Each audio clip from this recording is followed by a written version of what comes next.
Hello दोस्तों, कैसे हो आप लोग। आई होप आप सभी अच्छे और मजे में होंगे। तो मेरा नाम भारती और आज हम लोग क्या पढ़ने वाले हैं। आज हम लोग क्लास 9 का बायोलॉजी चैप्टर 2 जिसका नाम है टिश्यू। टिश्यू में हम लोग पढ़ेंगे आज हम लोग एनिमल टिश्यू के बारे में। तो देखिए, एनिमल टिश्यू जो होते हैं वो 4 पार्ट्स में क्लासिफाइड होते हैं। फर्स्ट जो होता है वो होता है इपिथेलियल टिश्यू। क्या होता है? Epithelial tissue. दूसरा होता है मस्कुलर टिश्यू। दूसरा होता है मस्कुलर टिश्यू। तीसरा होता है कनेक्टिव टिश्यू। तीसरा क्या होता है? कनेक्टिव टिश्यू होती है। और फोर्थ होता है हमारा नर्वस टिश्यू। Nervous tissue. तो ये 4 तरीके के टिश्यू होते हैं जो कि हमारे एनिमल में प्रेजेंट होते हैं। कौन कौन होते हैं? Epithelial tissue, muscular tissue, connective tissue and nervous tissue. देखिए, आज के वीडियो में हम लोग सिर्फ और सिर्फ पढ़ेंगे इपिथेलियल टिश्यू के बारे में। किसके बारे में पढ़ेंगे हम लोग?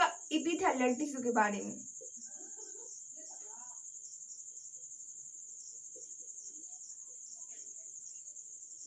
अब देखिए, इपिथेलियल टिश्यू को याद रखने के लिए एक बात याद रखिएगा आप लोग। इपिडर्मिस। इपिडर्मिस क्या होता है? आउटर मोस्ट लेयर जो होता है सेल का, वो क्या होता है? इपिडर्मिस होता है। या प्लांट्स के या एनिमल्स का जो आउटर मोस्ट लेयर होता है उसे हम लोग इपिडर्मिस कहते हैं।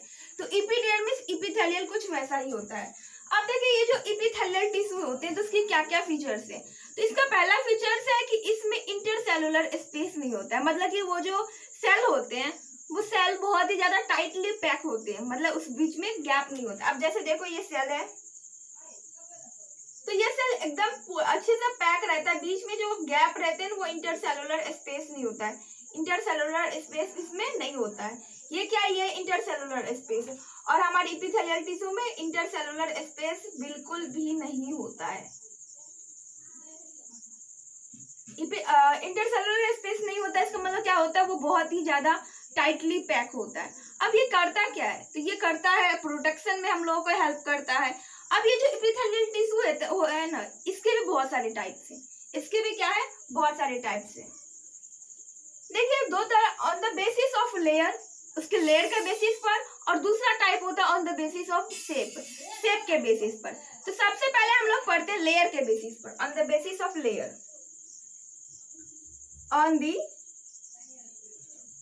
Basis of layer.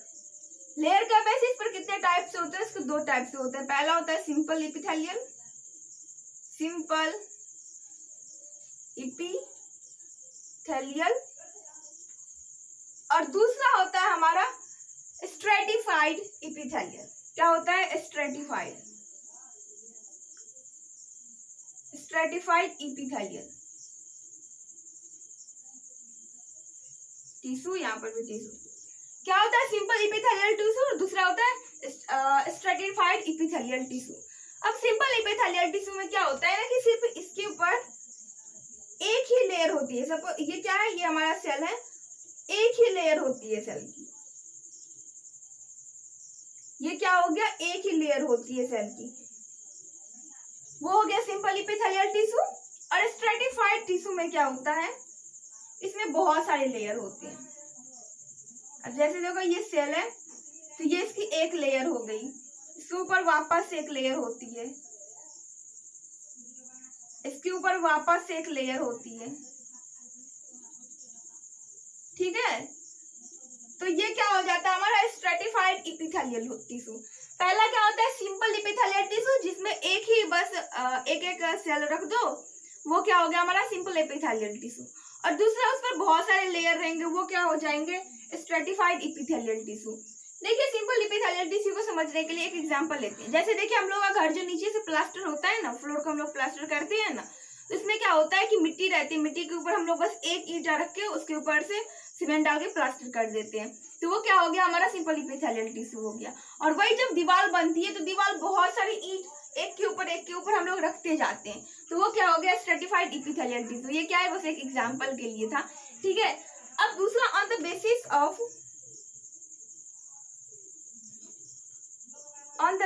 Of divide into 3 parts. First जो होता है वो होता है हमारा स्क्वैमस,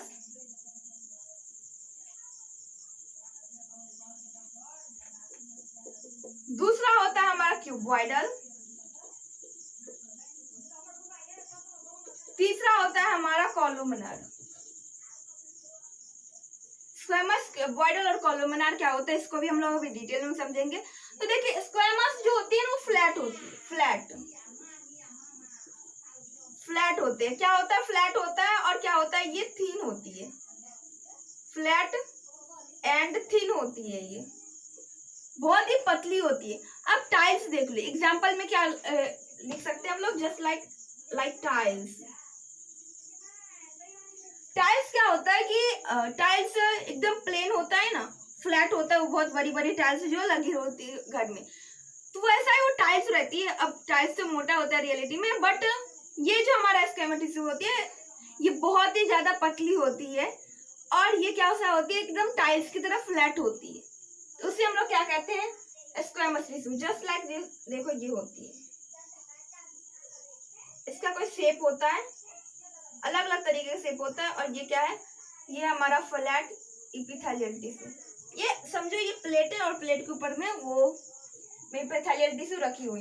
एक बात याद रखिएगा, ये जो बेस होती है ना, अब जैसे देखो हम लोग दीवार जोड़ते हैं तो दीवार के बीच में सीमेंट डालते हैं ना, वो जो सीमेंट और बालू से जो मसाला तैयार होता है वो बीच में डालते हैं ना, ताकि दो जो ईंट होते हैं उसके बीच में पकड़ बन सके।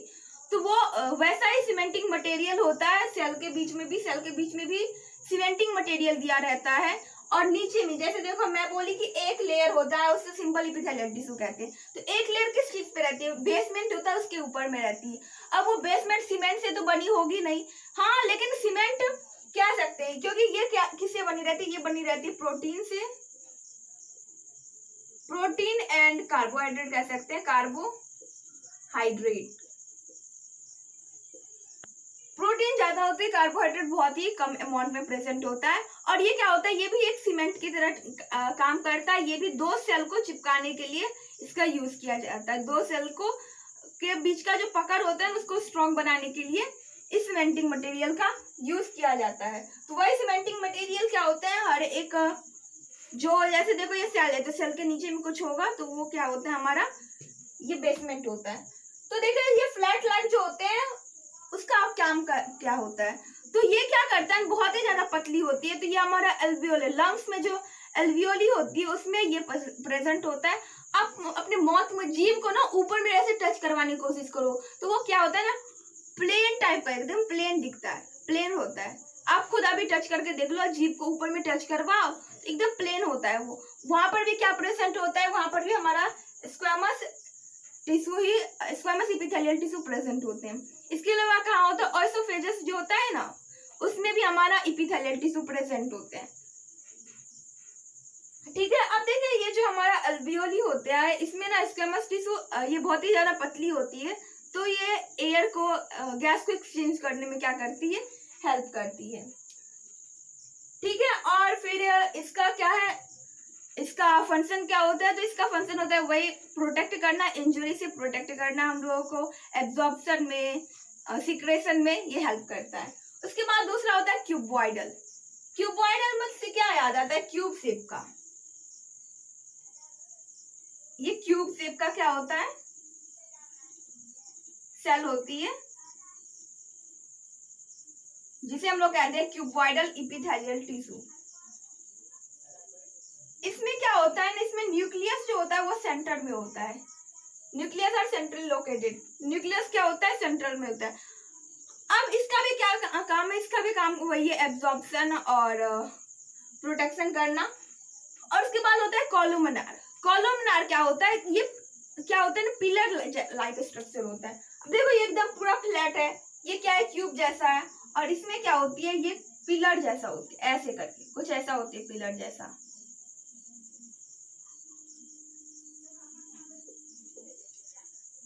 अब ये पिलर जैसा जो होते हैं ये प्रेजेंट कहाँ होती है? तो हमारा जो इंटेस्टाइन होता है जहाँ विले होती है, तो ये क्या करते हैं? ये वहां पर प्रेजेंट होती है। अब उसका क्या, ये क्या होती है? लॉन्ग होती है, पिलर जैसा होती है। तो क्या होता है ना कि उधर से जो हमारा फूड पास होते रहता है तो उस फूड को वहां से, उसमें से जो न्यूट्रिशन वगैरह जो होती है उसे वो क्या करता है, एब्जॉर्ब करती है। क्या लास्ट फाइनल में तैयार क्या होता है, एटीपी तैयार होता है, एटीपी। तो ये कोलुमिनार जो है वो उसी में हमारा इंटेस्टाइन में रह करके हेल्प करता है। और अगर आप कॉमन देखें तो ये हमारा इपिथेलियल टिश्यू का ही काम है कि वो हमारा प्रोटेक्शन देता है। क्या उसके बाद क्या करता है, एब्जॉर्प्शन में, सिक्रेशन में हेल्प करती है। तो हम सारे में, अगर हम लोग को नहीं भी याद रहे तो हम लिख सकते हैं सारे में कि इंजुरी से प्रोटेक्ट करता है हम लोगों को, और ट्रांसपोर्टेशन में, सॉरी एब्जॉर्प्शन में और सिक्रेशन में हम लोगों को हेल्प करता है। आई होप कि आप लोगों को एपिथेलियल टिश्यू पता होगा, आप चलिए पता चल चुका होगा। अब मस्कुलर टिश्यू के बारे में थोड़ा बहुत पढ़ लेते हैं। मस्कुलर टिश्यू किसी नेक्स्ट वीडियो में पढ़ेंगे। ये जो टिश्यू होता है ये 3 तरीके के होते हैं, एक होता है स्ट्रेटिफाइड, एक होती है अनस्ट्रेटिफाइड, और तीसरा होता है हमारा कार्डियक। तो स्ट्रेटिफाइड या जिसे कहे वॉलेंट्री, मतलब जो हम लोग के कंट्रोल में रहता है। दूसरा को अनस्ट्रेटिफाइड या इनवॉलेंट्री कहते हैं, जो हम लोग कंट्रोल में नहीं रहते, उसे हम लोग स्मूथ भी कहते हैं। अब जैसे देखिए हमारा स्मूथ मस्कुलर टिश्यू भी कहते हैं। अब जैसे देखिए हमारा स्टोमक में जो हमारा टिश्यू है वो हम लोग कंट्रोल में रहता है, नहीं रहता है, तो वो क्या हो गया हमारा, वो हो गया इनवॉलेंट्री मस्कुलर टिश्यू या अनस्ट्रेटेड मस्कुलर टिश्यू। और दूसरा क्या होता है, जैसे देखो ये हाथ है, हाथ में जो बोन होती है ना, बोन के चारों साइड ऐसे लिपटी हुई रहती है, मसल्स बोन में रहती है, वो क्या होती है ना, वो होती है स्ट्रेटेड, रफ, या कह सकते हैं वॉलेंट्री मस्कुलर टिश्यू, जिसे हम लोग खुद से, अगर आप देखो हम लोग बहुत देर तक चलेंगे तो हम लोग का हाथ पैर दर्द करने लग जाता है ना, तो वो हम लोग क्या होता है, कंट्रोल में होता है। बट डाइजेशन का जो प्रोसेस होता है, वहां पर जो मसल्स होती है, वहां पर जो मसल्स टिश्यू होते हैं वो हम लोग के कंट्रोल में नहीं होता है। उसके बाद थर्ड होता है कार्डियक मसल्स। कार्डियक मसल्स कहाँ पर प्रेजेंट होते हैं, वो प्रेजेंट होती है हार्ट में। और अगर रुक गया ना, अगर कार्डियक मसल्स कभी थक गया तो इंसान हमेशा के लिए टपक गया, ठीक है। क्योंकि हम लोग जब से पैदा होते हैं और जब तक जिंदा रहते हैं तब तक वो हमेशा दिन रात वर्क करते रहे, चाहे हम लोग सोए या जगे रहे, सांस तो हमेशा लेते हैं ना, तो कार्डियक मसल्स हमेशा क्या करता है, चलते रहता है। उसके बाद कनेक्टिव टिश्यू में जैसे बोन होते हैं वो भी कनेक्टिव टिश्यू हो जाते हैं, हमारे ब्लड होते हैं वो भी कनेक्टिव टिश्यू होते हैं। ब्लड भी बहुत सारे होते हैं, ब्लड में बहुत कुछ प्रेजेंट होता है, जैसे RBC, red blood corpuscles, white blood corpuscles, plasma, platelets, ये सब रहता है। तो इस सबको हम लोग नेक्स्ट वीडियो में पढ़ेंगे। आई होप कि आप लोगों को समझ में आ गया होगा। अगर ये वीडियो आप लोगों के लिए यूजफुल रहा तो प्लीज वीडियो कर दीजिएगा एक लाइक और अपने दोस्तों के पास कर दीजिएगा share. Bye bye, take care, thanks for watching.